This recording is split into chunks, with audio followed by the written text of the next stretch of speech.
Qué bendición el poder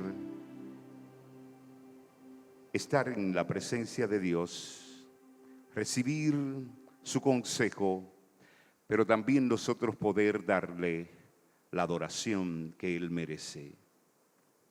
En la carne o en el espíritu es donde queremos reflexionar en la mañana de hoy. Les invito a que busquen el libro de Romanos capítulo 8, el verso 6. Mantenga su Biblia a su lado porque la vamos a utilizar. De hecho, es lo que tenemos que hacer nosotros como hijos de Dios cuando venimos a su casa, tener ese instrumento, a menos que usted ya no se sepa la Biblia por completo y la pueda retener en su memoria. De lo contrario, lo importante es tener este libro sagrado en sus manos para confirmar que lo que el pastor, que lo que el predicador, no importa quién sea, cómo se llame, está hablando conforme a la palabra de Dios. Y aunque hay ahí donde usted está sentado muchas versiones, pero si lo comienza a analizar y lo comienza a comparar, verá que es la misma palabra de Dios. Por lo tanto, permitir que la naturaleza pecaminosa los controle o le controle la mente lleva a la muerte. Pero permitir que el Espíritu les controle la mente lleva a la vida y a la paz. Inmediatamente vemos una confrontación entre dos cosas, el espíritu y la carne. Y cuando hablamos de carne, es igual, según el texto que leíamos, a muerte, porque la carne nos lleva a la muerte. Ser controlado por la carne nos lleva a la muerte. Pero permitir que sea el Espíritu de Dios quien nos controle, quien nos gobierne, dice que trae vida y también trae paz. Por un lado, vida, paz. Por otro lado, muerte. Si hemos aceptado la justificación por la fe, tenemos también que ser motivado y vivir por esa fe que hemos declarado. Ciertamente, cuando damos paso a la fe, eso es vivir por el Espíritu, porque es por fe que nosotros escuchábamos a la pastora hace un momentito, que creemos que nuestro Señor y Salvador Jesucristo fue a la cruz y entregó su vida y nos otorgó la victoria. Ser controlado por el Espíritu, es andar en el Espíritu, es algo que manifestará en nuestra forma de pensar, se va a manifestar en nuestra forma de caminar, de andar. Y esto, dice la palabra, que nos lleva a vida y nos lleva a paz. Y si nosotros decimos que la fe de Jesucristo está en nuestras vidas, entonces es en lo que tenemos que ocuparnos. En Primera de Tesalonicenses capítulo 5, verso 23, dice la palabra de Dios: ahora que el Dios de paz los haga santos en todos los aspectos y que todo su espíritu, alma y cuerpo se mantengan sin culpa hasta que nuestro Señor Jesucristo vuelva. Está claro que el Dios de paz que ha entrado en nuestras vidas es la vida misma, pero también es la paz. Y nosotros debemos caminar y andar en santidad. El Hijo de Dios, el que ha entregado su vida, aquel que la sangre de Cristo le ha lavado, le ha también transformado, tenemos que andar en santidad, caminar en santidad. En el libro de Romanos, impresionantemente, en el capítulo 8 que leíamos al principio, pero en su verso 1 dice: por lo tanto, ya no hay condenación para los que pertenecen a Cristo Jesús. No hay condenación. Esto nos llama la atención porque todos queremos no ser hallado culpable, no recibir los resultados de nuestra maldad, de nuestro pecado. Decir no hay condenación, que no tengamos ningún tipo de condenación, porque ya hay alguien que pagó el precio. Por lo tanto, ya no hay condenación. ¿Para quiénes? Para los que pertenecen a Cristo Jesús. Y esto nos confronta. ¿Quiénes son los que tienen a Cristo Jesús?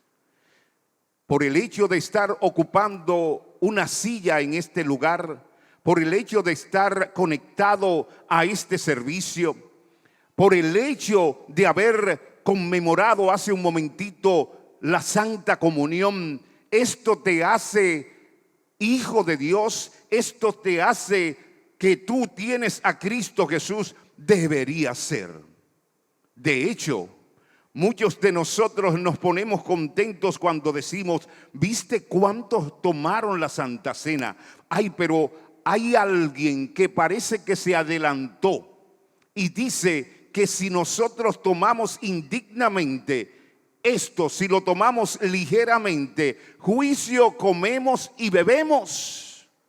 Es decir, que todo el que pasó por este lugar no quiere decir que está apto, que Dios está viendo con buenos ojos. Número uno, porque en el momento que tomó la Santa Cena, su relación con Dios vertical, su relación con el hombre horizontal, no está acorde. Y esto a Dios no le agrada. Y esto a Dios no lo ve como algo digno de que tú y yo lo hagamos. Pero lo que es peor aún, porque el perdón de Cristo Jesús es instantáneo. Si nosotros podemos pecar y venimos ante el Señor y nos confesamos y nos apartamos, el perdón, esto que dice aquí, no hay condenación para el que pecó, no hay condenación, no hay ningún problema, puede hacerlo. El problema está que viene deliberadamente, sabiendo que estás mal, sabiendo que estoy mal, pero lo peor aún todavía, que cuando salga por esa puerta voy a seguir andando, caminando bajo mis propios conceptos, sin tomar en cuenta lo que dice la palabra de Dios. Por lo cual dice el apóstol Pablo: por lo tanto ya no hay condenación. ¿Para quiénes? Para los que están en Cristo Jesús. Examinemos nuestro interior. Examinemos nuestros pensamientos. ¿Qué es lo que nos atrae más? ¿Qué es lo que te llama más la atención?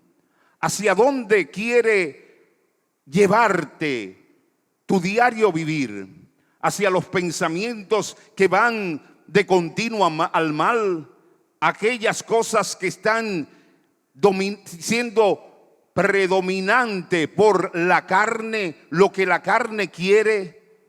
Es un asunto que el hermano Jalisco no puede meterse en la mente del doctor Polonio, y discernir y ver qué es lo que Polonio está pasando todo el día. De hecho, aquí no hay ningún sistema. Podríamos decirle a Wander y a Gilberto a ver si podemos hacer algún tipo de software o alguna plataforma donde podamos conectar a cada hermano para estar supervisando, vigilando cuáles son los pensamientos. No lo podemos hacer. Sin embargo, en el cielo, Gilberto, hay una computadora, hay un receptor que está permanentemente vigilando aún tus pensamientos. Por eso, el único que puede discernir, saber y condenarte por tus pensamientos, por mis pensamientos, está en el reino de los cielos. Él lo sabe todo. Entonces, si analizamos nuestra manera de pensar y vemos que nuestros pensamientos, que nuestra inclinación, que lo que me deleita son los placeres de la carne, ¿qué estoy siendo? Esclavo de la carne. Pero por el contrario, veo que mi anhelo, veo que a donde me inclino es a lo celestial, es a lo bíblico, es a lo que está desprendiendo en nuestra vida todo lo que es de Dios, todo lo que la palabra de Dios nos dice, hacia dónde estoy caminando. Definitivamente tengo que reconocer que estoy siendo direccionado por el Espíritu. Ahí nadie puede entrar.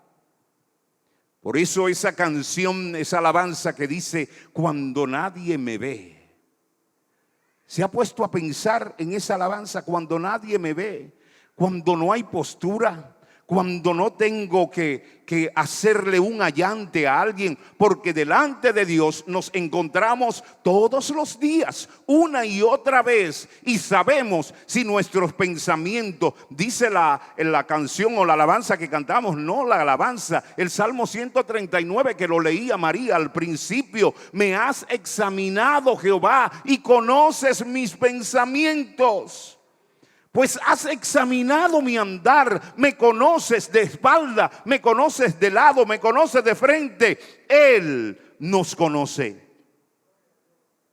Entonces, tenemos que estar convencidos de que cuando queremos vida y cuando queremos paz, entonces tenemos que estar direccionados, conducidos por el Espíritu Santo.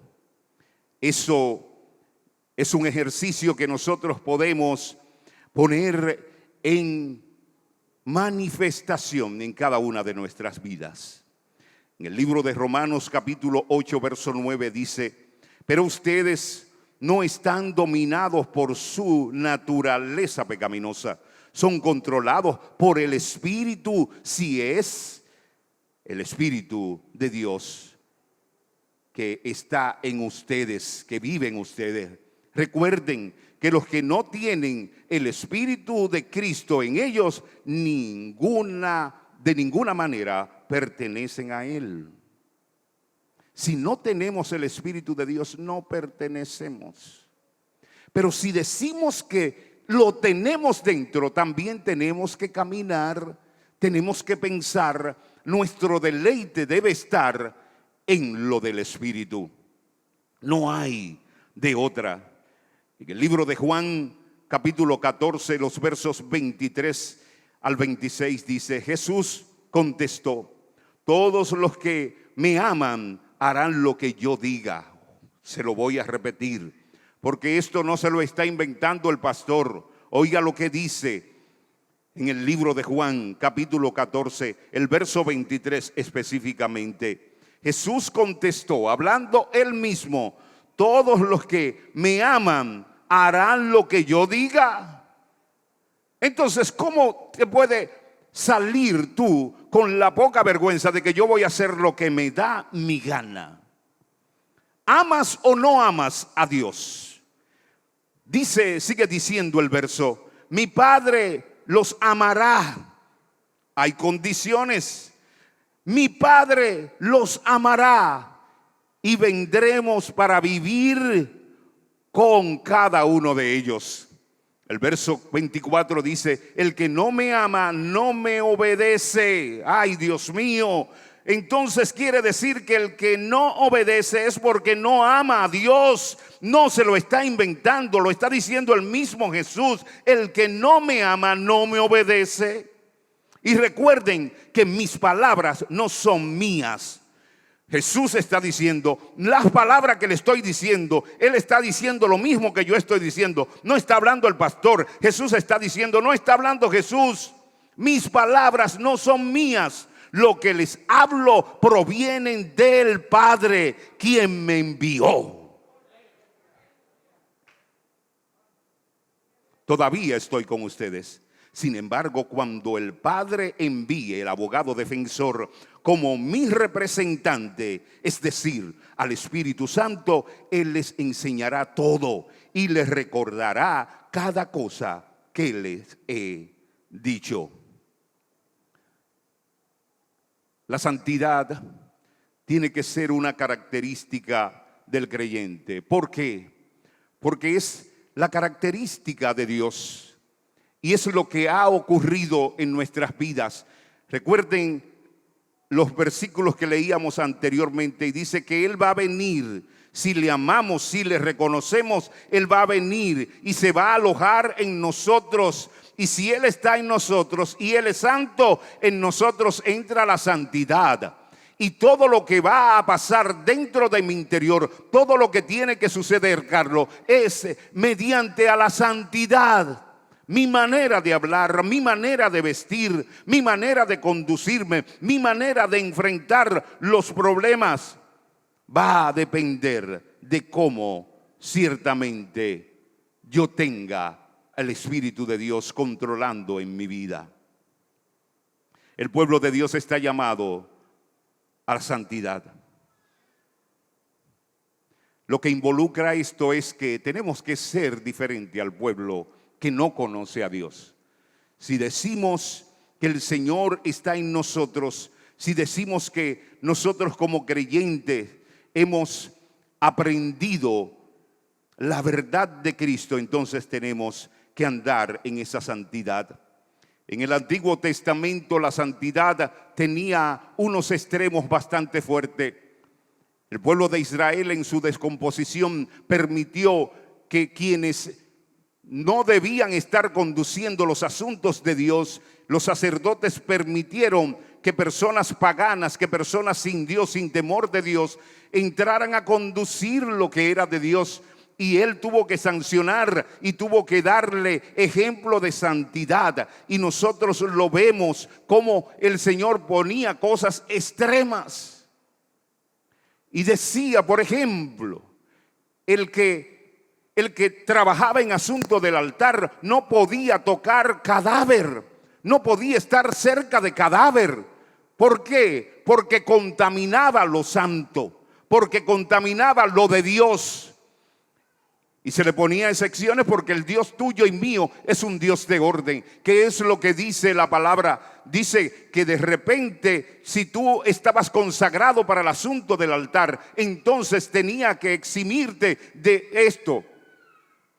Hay personas que mueren. Por ejemplo, nosotros tenemos hoy el entierro de un joven que estuvimos orando por él permanentemente, que venía aquí a la iglesia por lo menos cuando había actividades de pareja, esposo de Amarilis, que está fuera en estos momentos. Pero nosotros, ¿qué veíamos en este muchacho? Se oró pidiéndole al Señor que pudiera recuperarse, pero murió. Y es posible que tengamos ahorita que pasar por donde él, en el Antiguo Testamento, nosotros no podíamos ir para allá. No podíamos ni ir a darle el pésame, pero de lejos. Pero no podíamos ir y tirarnos de que no se lo lleven. No podíamos gritar de esa manera y aferrarnos al féretro. No podía en el Antiguo Testamento. Ahora, si era papá o mamá, si era hermano o hermana o hijo e hija, te lo permitían. Mire, eso habla de mujeres bien vestidas, que caminan pero con una presencia tremenda, con unos peinados decorosos. Yo veo mujeres con ese decoro, pero los hombres también vestimos con decoro, caminan con decoro, hablan con decoro, piropean con decoro. ¿Usted sabía eso? Es la Biblia.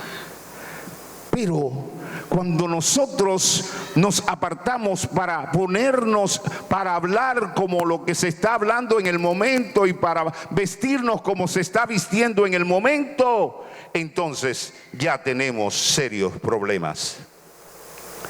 En el libro de Hebreos capítulo 10, los versos 28 y 29, pues todo el que rehúsa a obedecer la ley de Moisés era ejecutado sin compasión por el testimonio de 2 o 3 testigos.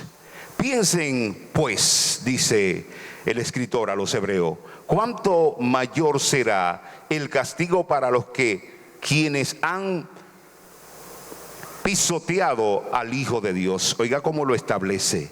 Y han considerado la sangre del pacto, la cual nos hizo santos, como si fuera algo vulgar e inmundo.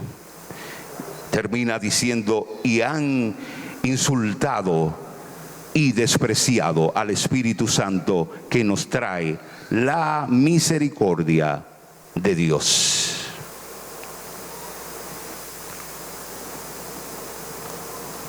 Si para los que en el Antiguo Testamento violaban la ley se traía 2 testigos y sin misericordia era ejecutado, imagínese lo que pasará contigo y conmigo si nosotros pisoteamos, si tenemos la sangre de Cristo como cosa inmunda. Y se lo voy a establecer en el libro de los Hechos capítulo 5, los versos del 1 al 10. Hay una historia de una parejita, muy buena gente ellos, que determinaron burlarse del Espíritu Santo, creer que iban a salirse con la suya.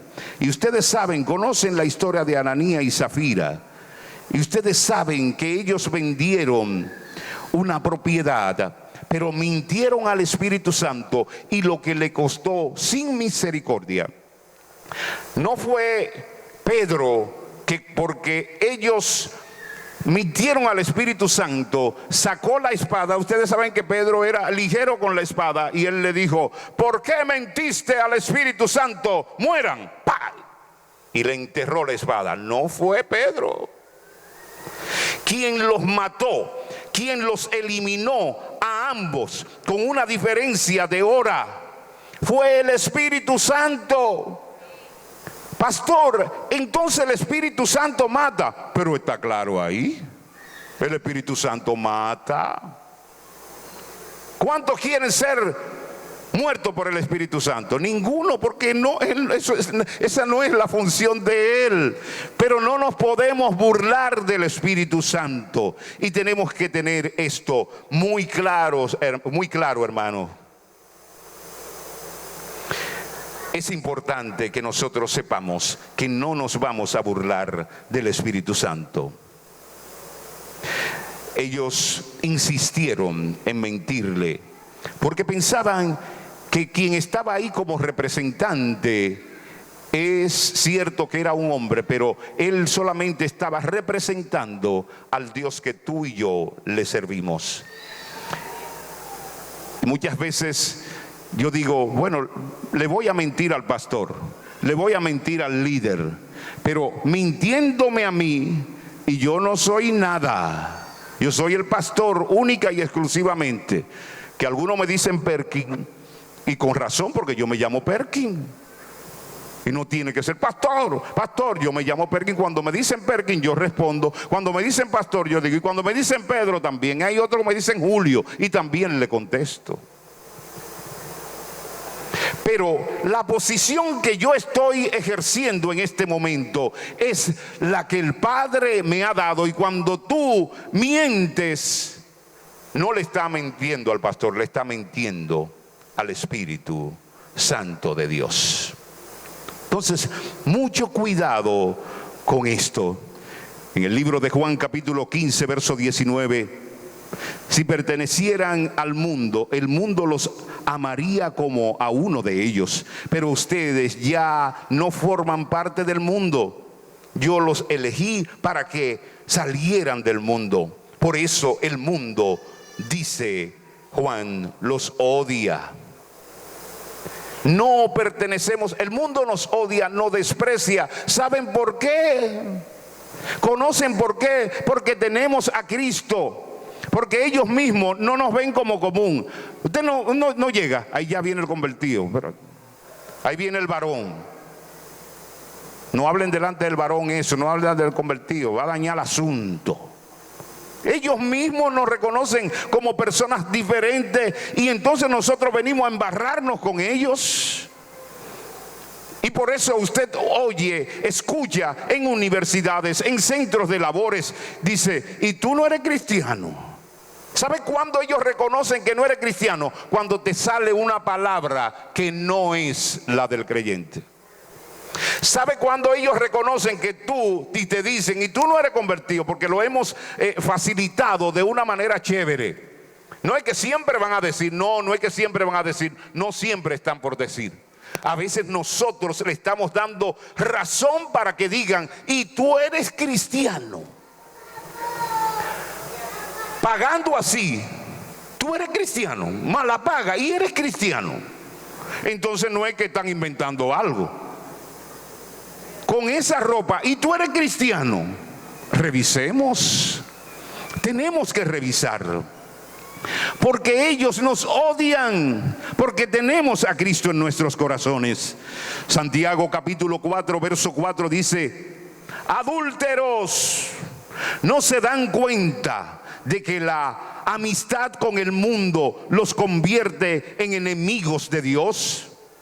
Lo repito, si alguien quiere ser amigo del mundo, se hace enemigo de Dios. Dice el pastor Pedro Tejera Perkin, no lo dice la Biblia. Lo dice la Biblia. Está hablando claro y preciso la Biblia. Usted porque conoce mi voz, si no conociera mi voz diría, pero el Espíritu que está hablando, es la palabra de Dios que le está hablando. Adúlteros, no saben que la amistad con el mundo es enemistad con Dios. Nos enseñaron, y yo en el día de hoy, no sé si estarás de acuerdo conmigo, pero le voy a decir, a nosotros nos enseñaron que nuestro peor enemigo es el diablo. Eso no es verdad. El peor enemigo nuestro es Dios. Enemistad con Dios. El diablo está controlado por Dios. El diablo solamente puede hacer lo que Dios le permite, pero a Dios no lo limita nada. Y habemos personas arrastrando por estar en enemistad contra Dios, arrastrando grandes consecuencias en mi vida y en tu vida, así como tú lo oyes. Yo no sé si tú le das la misma interpretación, pero enemigo es enemigo.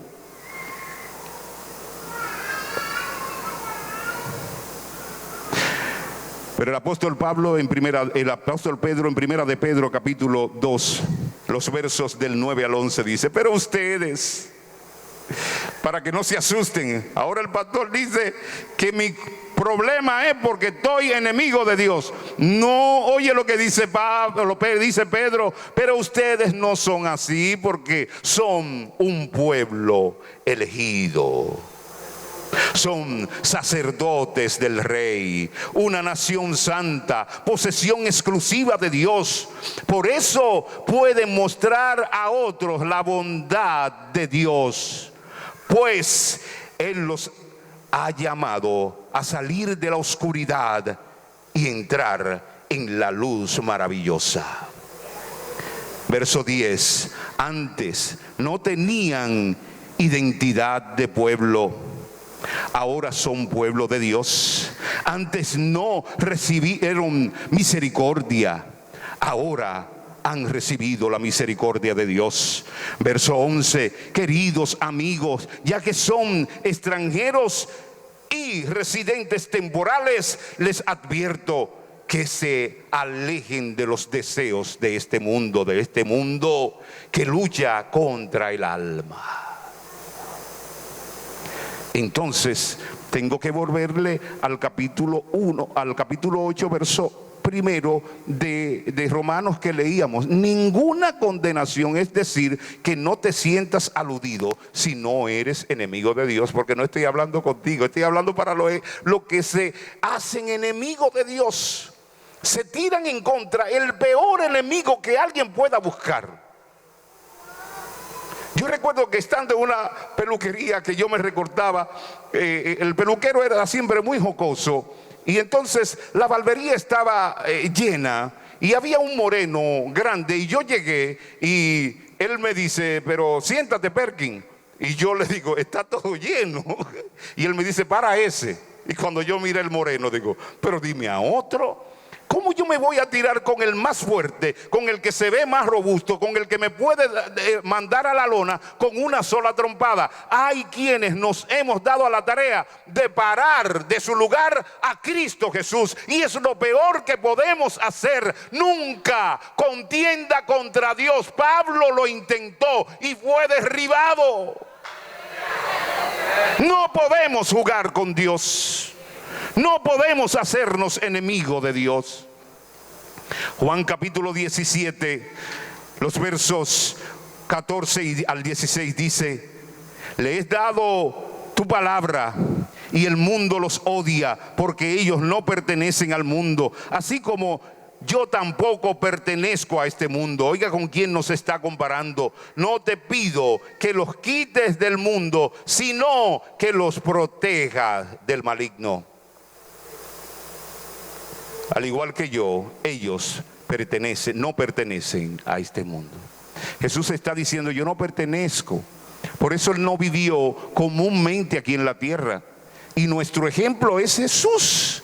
Entonces, yo tengo que tener claro que si yo soy seguidor de Jesús, tengo que caminar como Jesús caminó.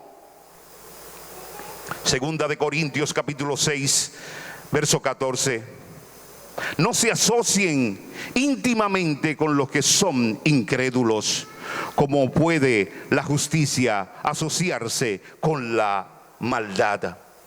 ¿Cómo puede la luz vivir en las tinieblas? Está claro, hermanos. Está claro, y es un consejo que la palabra nos está dando en la mañana de hoy a todos nosotros. Vayamos a Génesis capítulo 4, versos 6 y 7. ¿Qué nos dice? ¿Por qué estás tan enojado?, preguntó el Señor a Caín. ¿Por qué te ves tan descaído? Serás aceptado si haces lo correcto, pero si te niegas a hacer lo correcto, entonces ten cuidado. El pecado está a la puerta, al acecho y ansioso por controlarte, pero tú debes dominar y ser su amo. Esto se lo dijo Dios a Caín un tiempo antes, pero él no obedeció.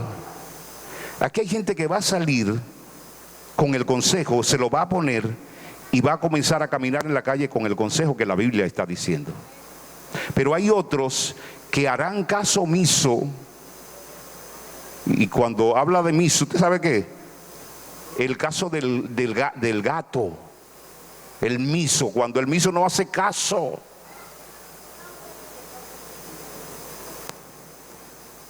No hace caso. Y está claro que a Caín, si hubiese adoptado lo que le dijo Dios, porque se lo leyó en su rostro, ¿por qué estás tan enojado? ¿Por qué te ves el rostro? Hay gente que se le ve el rostro y le dice, si tú haces lo correcto, porque eso estaba diciendo la contienda que ya él tenía con su hermano, ¿sabe lo que continuó después de esto? Mató a su hermano Abel. La desobediencia, el no acogernos a lo que el Padre nos dice, a lo que su palabra nos dice, trae muerte, y lo veíamos al principio. Pero hacer lo que el Espíritu dice trae vida y paz. Jamás tuvo paz Caín. Jamás tuvo paz. Tenemos que estar bien claros con esto. El libro de Judas, capítulo 7 dice: asimismo, no se olviden de Sodoma y Gomorra, ni de las ciudades vecinas, las cuales estaban llenas de inmoralidad y de toda clase de perversidad sexual. Y dice: esas ciudades fueron destruidas con fuego y sirven como advertencia del fuego eterno del juicio de Dios. Eso es un ensayo de lo que será la eliminación completa del mundo por la maldad. Y aquí la palabra nos está diciendo, nos quiere hacer ver que la inmoralidad sexual es una de las cosas que está arropando a la humanidad.